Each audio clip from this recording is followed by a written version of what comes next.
Hay lugares en el mundo que parecen operar bajo sus propias leyes del tiempo y del sonido. Espacios donde la niebla no es solo un fenómeno meteorológico, sino un manto físico que altera la manera en que se perciben las distancias. Cuando caminas por estos paisajes, el suelo bajo tus pies cede ligeramente, cubierto por capas de hojas caídas durante siglos, y un musgo tan denso que absorbe cualquier eco. Es un territorio compuesto por miles de islas, donde las montañas se alzan abruptamente desde el mar oscuro, cubiertas por bosques de un verde profundo y casi impenetrable. Muchas personas creen conocer la superficie de este lugar, asumiendo que se define por la velocidad, el metal y el cristal de sus grandes urbes. Pero existe otra dimensión, una capa silenciosa que late debajo de todo lo demás. Un país oculto dentro del propio país, del que rara vez se habla con la lentitud que merece. Este es el Japón que respira lejos de las multitudes. Lo que hace verdaderamente particular a este rincón del planeta no es la velocidad ni el ruido de su exterior. Es una extrañeza sutil y profunda. Una extrañeza que no busca llamar la atención, sino invitar a la quietud absoluta. Es la devoción inquebrantable por los detalles microscópicos del mundo natural. En este archipiélago, el sonido de una gota de agua cayendo sobre una piedra cubierta de líquen es considerado un evento digno de ser escuchado con detenimiento. La luz del atardecer, filtrándose a través de una pantalla de papel vegetal, recibe una atención sosegada, reconociendo que ese tono exacto de penumbra solo existirá durante unos minutos antes de desvanecerse en la oscuridad. Puedes imaginar el peso del silencio en un lugar donde la observación paciente del entorno se ha convertido en el centro mismo de la existencia. La geografía ha dictado esta forma de entender el mundo. Estas islas nacieron del fuego profundo de la Tierra, emergiendo del Océano Pacífico a través del movimiento lento y constante de las placas tectónicas. Es un terreno volcánico, donde la corteza terrestre es delgada y el calor del subsuelo encuentra formas de escapar hacia la superficie. En los valles escondidos entre las montañas, el agua brota de la tierra cargada de minerales, creando piscinas naturales que desprenden un vapor espeso. En las mañanas frías de invierno, el contraste entre el aire helado y el agua termal genera densas nubes blancas que flotan a ras de suelo, envolviendo los troncos oscuros de los pinos y las rocas de basalto. Es un paisaje que parece respirar, que recuerda constantemente a quienes lo habitan que la tierra está viva, en constante y lento movimiento. El bosque aquí no es simplemente una acumulación de árboles. Es un organismo vasto y antiguo. En las laderas montañosas de las islas del sur, crecen cedros que han estado anclados a la roca durante miles de años. Sus troncos son tan anchos que varias personas con los brazos extendidos no podrían rodearlos. La corteza de estos gigantes está surcada de grietas profundas, albergando colonias enteras de helechos y pequeñas plantas que crecen sin tocar jamás el suelo. El aire en estos bosques antiguos tiene una textura particular, cargado de humedad y del olor a madera húmeda y tierra fértil. Cuando la lluvia cae, no golpea el suelo de inmediato. Primero es atrapada por el dosel superior, deslizándose lentamente por las hojas, bajando por las ramas gruesas, hasta convertirse en un goteo paciente que alimenta el musgo de las raíces. El viento pasa, el cielo no cambia, el tiempo aquí se mueve de otra manera. La relación de los habitantes con la madera de estos bosques revela la verdadera naturaleza de este lugar. Durante siglos, la arquitectura tradicional no ha buscado conquistar el entorno, sino integrarse en él de la forma más imperceptible posible. Los antiguos pabellones y las casas centenarias están construidos sin el uso de un solo clavo de metal. Los artesanos desarrollaron técnicas de ensamblaje tan precisas que las vigas y las columnas de madera encajan perfectamente unas con otras, sostenidas únicamente por la geometría y la fricción. Esta forma de construir permite que los edificios sean flexibles. Cuando la tierra tiembla, como lo hace con frecuencia en estas islas, la estructura de madera cede levemente, absorbiendo el movimiento sin quebrarse, imitando la flexibilidad de un árbol joven frente a la tormenta. Es posible sentir una profunda calma al observar una de estas estructuras de madera oscura envejecida por el tiempo. No hay pintura que oculte la naturaleza del material. La madera queda expuesta a los elementos, oscureciéndose con los años, pulida por el roce constante y el paso del viento. Los suelos del interior, hechos de tablones largos, crujen suavemente bajo cada paso, un sonido que no es considerado un defecto, sino la voz del propio edificio. Al caminar descalzo sobre esta madera gastada, se percibe la temperatura de la materia, la forma en que retiene un ligero calor durante el día y se enfría lentamente con la llegada del crepúsculo. Los espacios interiores se diseñan teniendo en cuenta las sombras, valorando la oscuridad tanto como la luz. Esa misma devoción por el proceso lento y la materia natural se encuentra en las terrazas donde se cultiva la tierra. En las laderas menos empinadas, el terreno ha sido esculpido a lo largo de generaciones en escalones que siguen las curvas de nivel de la montaña. Durante la primavera, estas terrazas se inundan de agua para el cultivo del arroz. Desde la distancia, y bajo la luz del amanecer, los campos anegados parecen cientos de espejos irregulares que reflejan el color cambiante del cielo. Es un paisaje construido a través de la paciencia, donde cada muro de contención de piedra ha sido colocado a mano, sin maquinaria pesada, respetando la pendiente natural de la montaña. El trabajo aquí sigue el ritmo de las estaciones de manera estricta y silenciosa. Las estaciones en este territorio no se limitan a 4. La observación antigua del clima dividió el año en 72 microestaciones, períodos de aproximadamente 5 días, cada uno nombrado según los pequeños cambios del entorno natural. Existe la época en que la tierra se humedece y el vapor se eleva, la época en que los primeros insectos emergen de la tierra helada, y el tiempo exacto en que la niebla desciende densa sobre los valles. Esta forma de medir el tiempo exige una atención constante. Requiere mirar el color de las hojas cada mañana, notar la dirección del viento en la cara, escuchar el tipo de canto que traen las aves migratorias. Vivir de acuerdo a 72 estaciones significa aceptar que nada permanece estático, que el mundo es una transición continua y suave. En los valles fluviales, la niebla matutina favorece el crecimiento de otra planta fundamental para la vida en estas islas.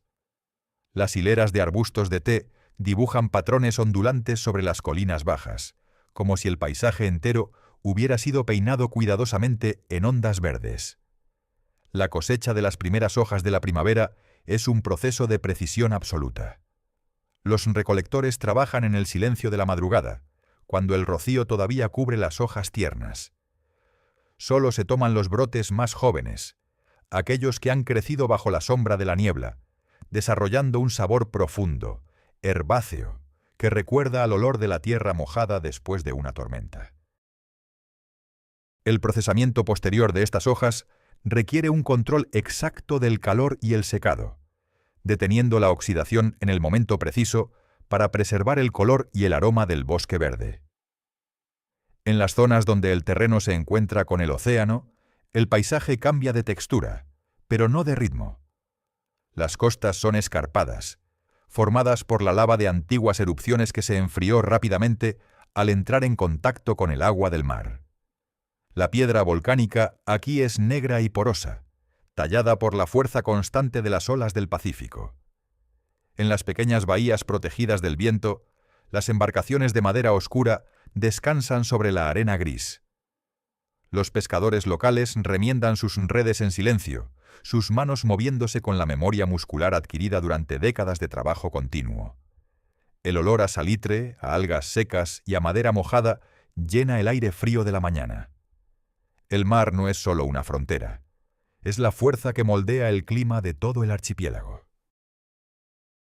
Las corrientes cálidas del sur chocan con las aguas gélidas que descienden del norte, creando espesas brumas costeras y alimentando las lluvias que mantienen el interior del país cubierto de vegetación.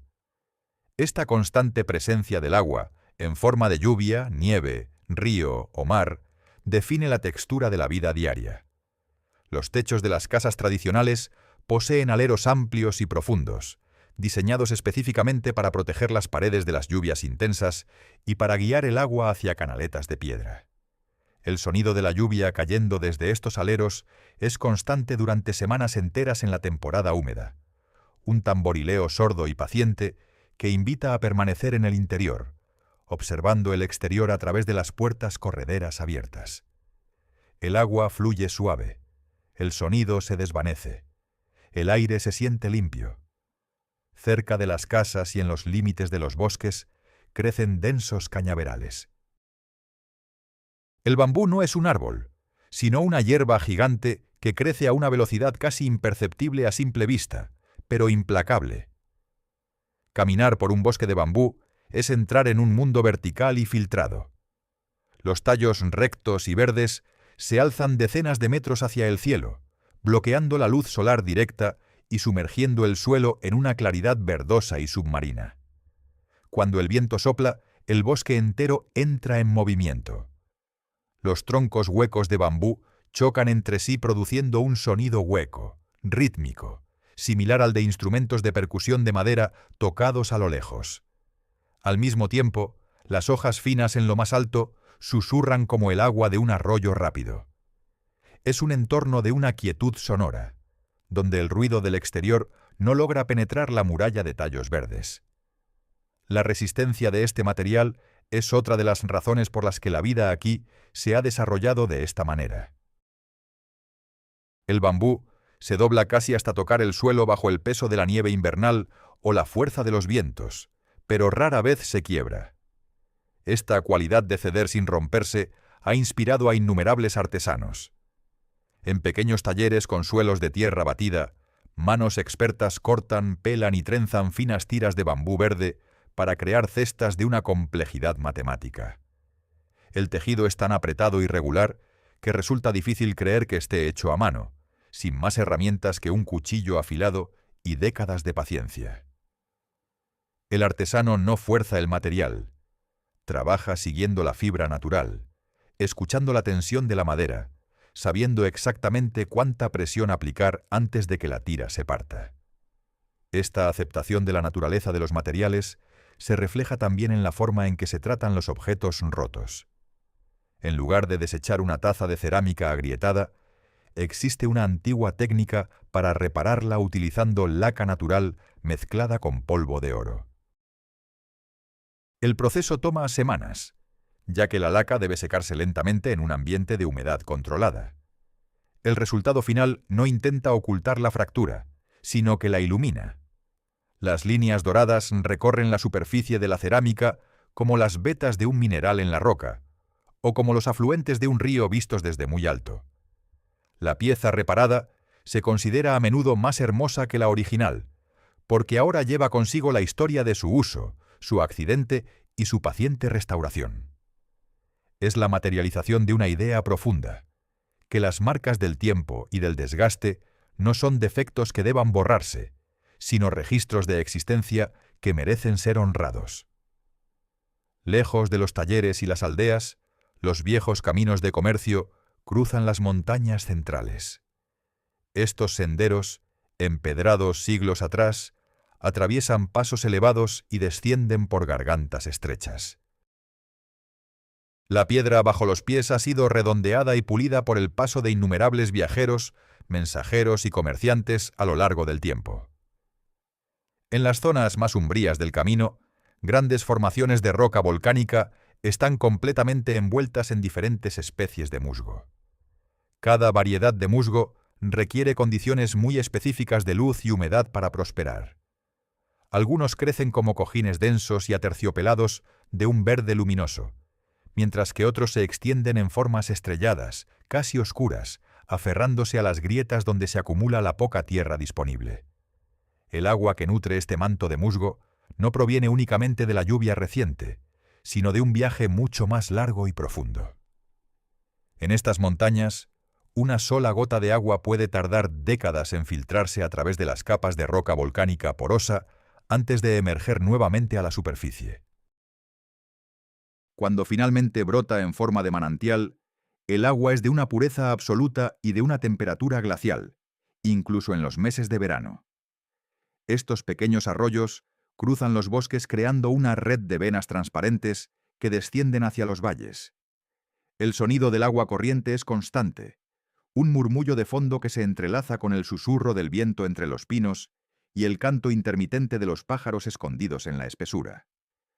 En algunos rincones apartados, un tubo hueco de bambú canaliza un hilo de agua hasta que su peso lo hace inclinarse, golpeando suavemente contra una piedra con un chasquido hueco y rítmico que, paradójicamente, solo sirve para hacer más evidente el inmenso silencio que lo rodea. Es esta misma agua fría y pura de las montañas la que permite la existencia de uno de los oficios más antiguos y delicados de la región. En pequeños talleres de madera que bordean los ríos, se elabora un papel que no se fabrica, sino que se cultiva con una paciencia infinita. El proceso comienza durante los meses fríos, cuando las ramas de un tipo específico de morera son recolectadas, hervidas y despojadas de su corteza exterior. Las fibras internas, finas y resistentes, se golpean repetidamente con mazos de madera pesada sobre grandes piedras lisas. El golpe sordo y acompasado resuena en el valle durante horas. Luego, estas fibras se sumergen en tinas de agua helada mezclada con la savia viscosa de una raíz local, creando una suspensión turbia y densa. Sumergir el tamiz de bambú en esta agua helada requiere manos firmes y una resistencia serena al frío cortante. El movimiento del artesano, al formar cada hoja de papel, es una coreografía silenciosa y precisa. El tamiz se mece suavemente de adelante hacia atrás, de lado a lado, permitiendo que las fibras se entrelacen de manera uniforme, mientras el agua se escurre lentamente a través de las finas tiras de bambú. Cada movimiento determina el grosor y la resistencia de la hoja final. Las láminas húmedas se apilan con cuidado y luego se prensan despacio para extraer el exceso de humedad, antes de ser extendidas sobre tablas de madera de pino y puestas a secar bajo el pálido sol del invierno. El resultado es un material que desafía la fragilidad que se le presupone. Es un papel con textura, donde a contraluz se pueden adivinar las largas fibras entrelazadas, fuerte y flexible al mismo tiempo, capaz de resistir tirones y pliegues sin rasgarse. La verdadera magia de este papel artesanal se revela en la arquitectura de los espacios interiores. En las casas tradicionales no existen grandes paredes de cristal que expongan el interior al mundo exterior de manera abrupta. En su lugar se utilizan paneles deslizantes construidos con un entramado ligero de madera cubierto por este papel blanco y fibroso. Durante el día, estos paneles actúan como difusores gigantes. La luz del sol directo, al atravesar la celulosa, pierde toda su crudeza y se transforma en un resplandor suave, lechoso y sereno que inunda la habitación de manera uniforme. No hay destellos molestos, solo una claridad difusa que hace que los objetos del interior carezcan de sombras duras. A medida que el sol se desplaza por el cielo, el tono de la luz en la habitación cambia sutilmente, pasando de un blanco puro al mediodía a un tono ámbar y cálido al final de la tarde. La luz cambia, la sombra se alarga, el mundo se aquieta. La apreciación de las sombras es fundamental para entender la extrañeza sutil de este lugar. En otras partes del mundo, la oscuridad se combate y se intenta erradicar con iluminaciones brillantes. Aquí la sombra se cultiva y se considera una parte esencial de la belleza. Los tejados amplios y salientes están diseñados precisamente para crear grandes zonas de penumbra en el interior. En los rincones menos iluminados de las habitaciones, el espacio parece infinito. Los objetos de madera oscura, la cerámica rústica y los metales envejecidos no brillan, sino que absorben la poca luz disponible, revelando su textura solo a quien se toma el tiempo de mirar de cerca. Es un elogio a la pátina del tiempo, a las superficies desgastadas por el roce de incontables manos a lo largo de los años. La belleza no se busca en lo nuevo y pulido, sino en lo gastado, lo tenue y lo antiguo. Esa misma profundidad de tono se encuentra en el azul profundo que tiñe las telas de la ropa de trabajo en las zonas rurales. Este color no proviene de procesos químicos rápidos, sino de la lenta fermentación de las hojas de una planta específica. En recipientes enterrados en el suelo para mantener una temperatura constante, las hojas compostadas se mezclan con ceniza de madera, agua y salvado, creando un líquido vivo que debe ser alimentado y revuelto a diario. El olor de estos talleres de teñido es inconfundible, un aroma terroso, denso y profundo que recuerda a la tierra fértil después de la lluvia. El líquido en la tina parece oscuro, casi negro, pero cuando se sumerge en él un hilo de algodón blanco y se saca al aire libre, ocurre una transformación silenciosa. Al principio, la tela mojada adquiere un tono verde amarillento, pero a medida que el oxígeno del aire entra en contacto con el pigmento natural, el color cambia gradualmente ante los ojos, transformándose en un azul cobalto intenso y vibrante.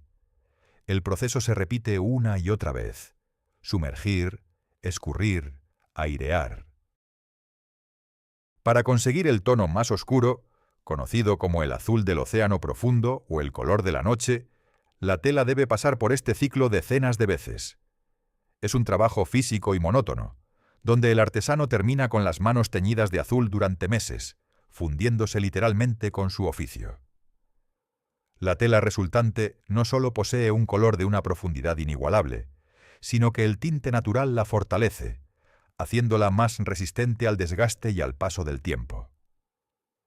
Las prendas confeccionadas con este algodón azul oscuro se lavan y se usan durante décadas, y con los años el color se va desvaneciendo lentamente por las zonas de mayor fricción, creando un mapa visual de los movimientos y el trabajo de quien la lleva puesta.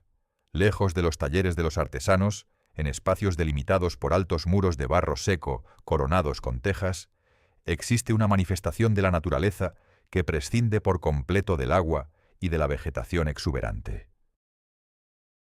Son extensiones planas cubiertas exclusivamente de grava blanca y salpicadas por unas pocas rocas grandes y erosionadas. En estos jardines de piedra, la extrañeza del paisaje alcanza su máxima expresión. No hay flores que marquen el paso de las estaciones, no hay hojas que caigan en otoño, ni brotes verdes en primavera. A primera vista es un espacio estéril, inmutable e inmóvil. Sin embargo, requiere un mantenimiento diario de una precisión absoluta. Con rastrillos especiales de madera, la grava se peina cada mañana, creando líneas paralelas perfectas que ondulan suavemente al rodear las rocas, imitando las corrientes de un río o las ondas del mar golpeando contra una isla. El objetivo de estos espacios no es el paseo físico, sino la contemplación desde una plataforma de madera cubierta. Al sentarse frente a la extensión de arena blanca, el mundo exterior desaparece. Las grandes rocas escarpadas, cubiertas parcialmente de líquenes grises y verdes, invitan a la imaginación a transformar el jardín a pequeña escala en un paisaje vasto. La grava rastrillada atrapa la luz del sol de forma que, a medida que avanza el día, las sombras de las piedras se alargan y se acortan, siendo este el único movimiento real dentro del recinto. Es un lugar construido para obligar al espectador a detenerse por completo. Aquí no hay estímulos fuertes ni colores brillantes que distraigan la atención. Solo existe la forma, la textura de la piedra, el contraste del blanco y el gris, y la invitación a respirar despacio, asimilando la inmovilidad de los elementos pesados. Más hacia el norte, donde la geografía se vuelve más escarpada, la paciencia de los habitantes es puesta a prueba por un clima implacable. En los largos meses de invierno, los vientos helados que cruzan el mar recogen una cantidad inmensa de humedad y la dejan caer sobre las montañas en forma de nieve incesante. Las nevadas aquí no son eventos aislados, son una condición prolongada que transforma por completo la topografía y la forma de vida. Las estructuras de los techos en estas zonas están diseñadas con pendientes extremadamente pronunciadas, creando formas triangulares altas y macizas, que evitan que el peso enorme de la nieve acumulada aplaste los edificios. Estos techos, gruesos e impenetrables, se construyen entrelazando capas y capas de caña seca atada con cuerdas de fibra natural, sin herramientas modernas. Cuando cae la nieve, el mundo entero parece quedar suspendido en el aire. Los copos, grandes y lentos, caen con una regularidad hipnótica, borrando los caminos, cubriendo las rocas oscuras y suavizando las líneas duras de las ramas desnudas de los árboles. La nieve actúa como un inmenso aislante acústico. El ruido. Grandes barriles de madera de cedro, atados con gruesos aros de bambú trenzado, albergan mezclas de semillas de soja y cereales que reposarán allí durante 1, 2 o incluso 3 años. Pesadas piedras redondeadas, recolectadas en el río durante el verano, se apilan sobre las tapas de los barriles para presionar la pasta de manera constante. La alquimia que ocurre dentro de esos barriles oscuros y fríos es imperceptible día a día. Microorganismos invisibles trabajan lentamente descomponiendo las proteínas y los azúcares naturales de los granos, transformando ingredientes simples en pastas oscuras y densas de un sabor profundo, salado y terroso. Nadie interrumpe este ciclo. Se sabe que el tiempo es el ingrediente principal, aquel que no puede ser sustituido por el calor forzado ni por la prisa. Cuando es una materia prima viva, que guarda en su interior la historia geológica de un suelo volcánico y rico. Cuando finalmente llega el momento de moldearla, el proceso requiere una concentración absoluta. Las manos amasan el barro grisáceo en un silencio rítmico, expulsando las burbujas de aire con movimientos precisos y repetitivos. Sobre el torno de madera, que gira impulsado por el peso del pie, la masa amorfa de tierra se centra despacio. El agua fría gotea sobre la arcilla mientras los dedos aplican una presión suave y constante.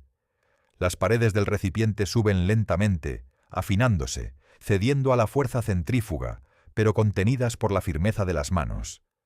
La vasija nace del giro, una forma vacía capturada en barro húmedo. No se busca la simetría perfecta producida por las máquinas, sino una geometría orgánica, donde una leve imperfección en el borde recuerda que el objeto fue hecho por un ser humano en un momento específico del tiempo. El verdadero carácter de esta cerámica, sin embargo, no se define en el torno, sino en el fuego. Los hornos tradicionales, construidos con ladrillos refractarios, se extienden a lo largo de las laderas inclinadas como si fueran inmensas raíces de piedra hueca. La cocción es un evento que no admite interrupciones y que dura días y noches sin pausa. La leña de pino rojo se introduce en las bocas del horno con un ritmo constante, elevando la temperatura interior de forma gradual hasta superar los 1000 grados centígrados. El rugido del fuego en el interior del túnel de ladrillo es ensordecedor y profundo, un contraste absoluto con la calma habitual del entorno. La ceniza de la madera de pino vuela a través del horno, depositándose al azar sobre las piezas de arcilla incandescente. A esas temperaturas extremas, la ceniza se derrite, fusionándose con los minerales del barro para crear esmaltes naturales y vidriados de colores impredecibles, verdes profundos, marrones oxidados y tonos cobrizos que recuerdan al líquen sobre la roca mojada. El resultado final solo se conoce cuando el horno se enfría por completo, un proceso que lleva tantos días como la propia cocción. Al sacar las piezas, la verdadera naturaleza de este país se hace evidente de nuevo. Las vasijas más valoradas no son las más lisas o brillantes, sino aquellas que muestran las cicatrices del fuego, las marcas impredecibles de la ceniza fundida, las deformaciones sutiles provocadas por el calor extremo. Hay una apreciación serena por lo crudo, lo asimétrico y lo terrenal. Sostener un cuenco de té horneado con esta técnica es sentir el peso de la montaña, la textura áspera de la corteza de un árbol y el recuerdo del fuego, todo contenido en un objeto que cabe en las palmas de las manos. El viento pasa. La luz desciende. Todo permanece quieto. A medida que el sol comienza su lento declive hacia el oeste, las sombras en los valles se alargan, estirándose sobre los campos de arroz y las colinas cubiertas de bambú. La luz del atardecer en estas islas tiene una densidad particular, filtrada por la constante humedad del aire y las finas partículas de vapor que se elevan desde el océano. Durante esta breve transición, los contornos de las montañas pierden su nitidez y se transforman en siluetas planas, recortadas contra un cielo que cambia del naranja pálido a un violeta intenso. Los sonidos del día laboral se desvanecen. El golpe sordo de los telares, el crujido de la madera y el flujo de los canales de riego parecen atenuarse gradualmente, dando paso a una frecuencia sonora completamente distinta. Es en este momento cuando la fauna oculta en la espesura comienza a reclamar el paisaje. El canto constante y vibrante de las cigarras, que llenó el aire durante las horas de calor, cesa de forma casi sincronizada. En su lugar, desde los bordes de los estanques oscuros y los arrozales inundados, se eleva el croar pausado y rítmico de miles de pequeñas ranas. Es un sonido acuático y terroso a la vez, una pulsación que parece emanar del mismo suelo húmedo. Los insectos nocturnos afinan sus notas entre las hierbas altas, creando una red acústica que envuelve las viejas casas de madera. Las linternas de papel, colgadas en los aleros de las estructuras más antiguas, apenas emiten un resplandor ámbar débil, iluminando solo unos pocos metros a su alrededor y dejando el resto del mundo a merced de la penumbra creciente. La noche cae sobre el archipiélago no como un telón negro, sino como una inmersión en un océano de tinta oscura. En los profundos valles montañosos, lejos de cualquier población iluminada, la oscuridad alcanza una textura casi física, espesa y envolvente. A medida que los ojos se adaptan a la falta de luz, el cielo se revela en toda su magnitud. El firmamento nocturno desde esta latitud es un vasto tapiz de polvo estelar, donde las estrellas no solo parecen puntos aislados, sino capas y capas de luz lejana superpuestas en el vacío. La banda brumosa de la Vía Láctea, conocida aquí como el Río de los Cielos, cruza la bóveda celeste dividiéndola con su rastro de luz difusa y antigua. En las noches despejadas de invierno, el aire helado actúa como una lente perfecta, haciendo que las estrellas brillen con una intensidad cortante y pura, como agujeros minúsculos perforados en una tela negra. En este silencio nocturno, la inmensidad del espacio exterior parece presionar suavemente contra la superficie de las islas. El viento, que durante el día movía las copas de los cedros, ahora desciende hacia los valles como una corriente fría. Al pasar por los bosques de bambú, produce un sonido hueco y melancólico, un choque rítmico de tallos secos que resuena en la oscuridad.